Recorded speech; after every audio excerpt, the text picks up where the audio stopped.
Ketika heavy artillery dikirim Amerika ke Ukraina minggu ini, alat perang yang mempunyai mass destructive yang sangat besar itu dikirim dalam jumlah sangat banyak ke Ukraina oleh Amerika, menggenapi lebih dari 5 billion dolar nilai senjata yang telah dikirim ke Ukraina. Agaknya hal ini menandakan semakin besar skala kerusakan yang akan terjadi di Ukraina yang memungkinkan perang dunia ketiga itu terjadi. Kita juga semua sudah terinfokan bahwa Rusia mengirimkan sejumlah pesawat pengebom ke Inggris minggu lalu. Ini signal penting untuk kita bahas. Kita bahas pertama tentang 2 pesawat pembom Rusia yang memasuki wilayah pertahanan udara Inggris yang membuat RAF, Royal Air Force panik dan full alert sehingga menerbangkan dalam hitungan menit pesawat tempur Typhoon untuk mengcounter kehadiran 2 pesawat pembom jarak jauh Rusia, di mana 2 hari sebelumnya ada 4 pesawat pembom jarak jauh Rusia mendekati garis pertahanan udara Skotlandia. Pesawat pengebom Rusia itu Tupelov atau Tu-95,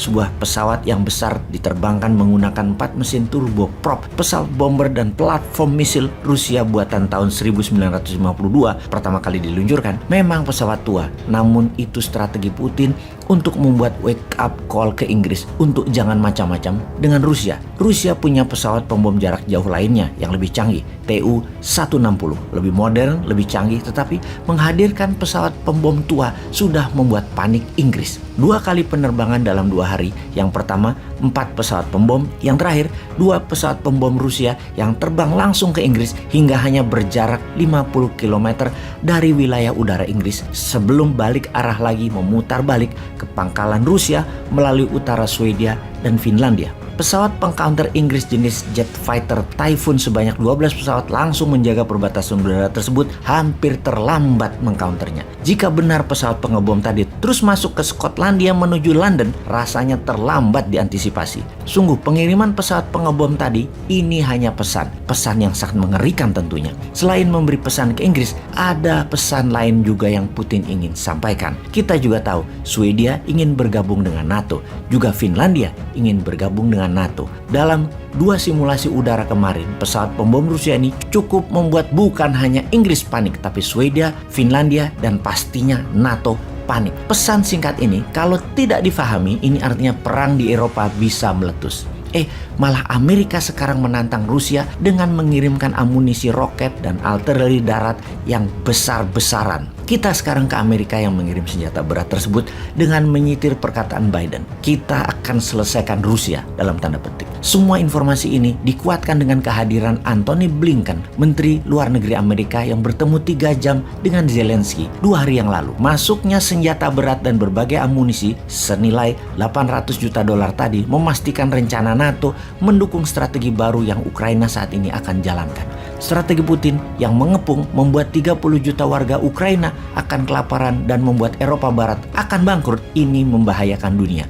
Maka sebagai counternya, Ukraina yang selama ini bertahan serta menggunakan personal weapon perangnya atau senjata pribadi seperti RPG roket, sniper, pistol, senjata laras panjang lainnya, menarget hit and run tentara Rusia, terutama cadangan logistiknya, terbukti efektif hanya di awal perang. Namun ketika taktik perang diubah ke pengepungan dan pengusiran warga yang akan membuat bangkrut negara sekitar, NATO dan Ukraina akan bertindak agresif, mengingat warga sekitar sudah mengungsi. Ukraina akan attack sekarang. Ukraina menyerang sekarang, terutama di wilayah Donbas dan Mariupol, selatan dan timur Ukraina. Apa yang akan Rusia lakukan terhadap akan adanya serangan balasan Ukraina tersebut? Ada beberapa hal yang dilakukan Rusia saat ini. Pertama, Rusia mengirim pasukan baru ke Belarusia dalam jumlah masif. 50 ribuan tentara mulai kembali hadir di sana. Yang ini bisa menandakan akan juga menyerang Ukraina dari sisi utara kembali. Kedua, kepungan dari timur menjurus ke Moldova dan wilayah